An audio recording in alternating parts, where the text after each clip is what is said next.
am the other tall person on the finance committee with a significantly better jump shot than mine.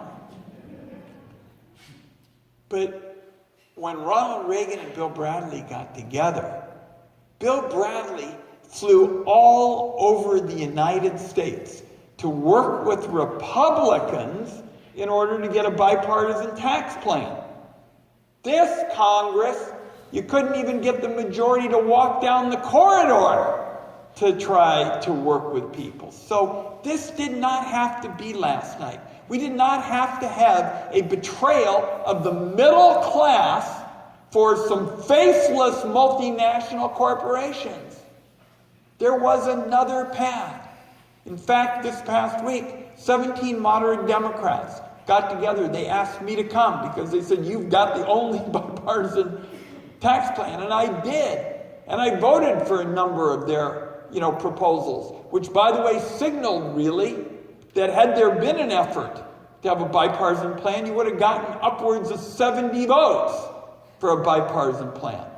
So we've still got the conference to go between the Senate and the House, and there are some differences. I feel particularly strongly about making sure in several areas, the state and local tax deduction, we've got thousands of Oregonians, literally thousands of Oregonians, who would pay thousands of dollars more if that is completely lost. And by the way, because of Oregon's connection between the state deductions and the federal deductions, people lose the state deduction as well. You get hit with a double whammy with these changes. And that is also true for the deduction for education expenses and medical expenses and property taxes. So at one point, one of the senators got up and said, well, the state and local deduction is a special interest tax break.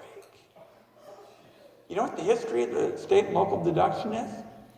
It was the first deduction in the first income tax code that was used to finance the Civil War.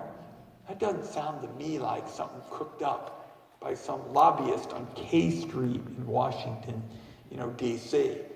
So there's some high-stakes issues still to be resolved, and I'm the senior Democrat on the tax writing committee, so I'll be very involved in those efforts. Great question. Last point on bipartisanship. Where's my bipartisan friend? Thank goodness for her. Bipartisanship is not about taking each other's dumb ideas. It's about taking good ideas.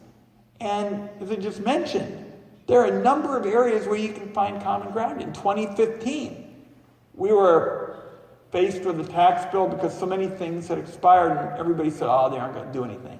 Well, I got together with Orrin Hatch and the Republicans, and we said there are 2 or 3 things that we ought to make permanent that make sense for working class people: the earned income tax credit, the child credit, the college scholarships, American Opportunity Tax Credit.